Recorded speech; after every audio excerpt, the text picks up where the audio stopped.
નમસ્કાર દર્શક મિત્રો, આપની સાથે હું છું આયુષી રાવ. અસ્મિતા ભારતમાં આપ સૌનું હાર્દિક સ્વાગત છે.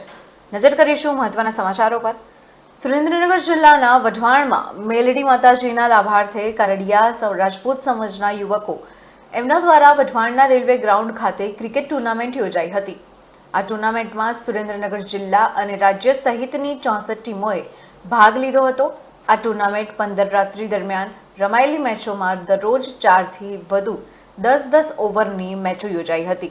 ફાઇનલ મેચની શરૂઆત પહેલા કાશ્મીર ઘાટીમાં આતંકવાદી હુમલામાં શહીદ થયેલા જવાનોને 2 મિનિટનું મૌન પાળી શ્રદ્ધાંજલિ અર્પણ કરવામાં આવી હતી. સુરેન્દ્રનગર, વઢવાણ, જોરાવનગર, રતનપર અને જિલ્લાભરમાંથી 15,000થી વધુ ક્રિકેટ રસિકો મેચ નિહાળવા માટે ઉમટ્યા હતા. ફાઇનલ મેચમાં નાયબ મુખ્ય દંડક જગદીશભાઈ મકવાણા, સાંસદ ચંદુભાઈ શિહોરા સહિતના મહાનુભાવો ખાસ ઉપસ્થિત રહ્યા હતા. ટુર્નામેન્ટમાં લાઈવ સ્કોરિંગ માટે ખાસ એપનું પણ નિર્માણ કરવામાં આવ્યું હતું. આ ટુર્નામેન્ટમાં ધર્મ ટીમનો શાનદાર વિજય થયો હતો. ધર્મ ટીમે 10 ઓવરમાં 138 રન બનાવ્યા હતા. જવાબમાં મારુતિ નંદન ટીમ 100 રનનો આંકડો પણ પાર કરી શકી ન હતી.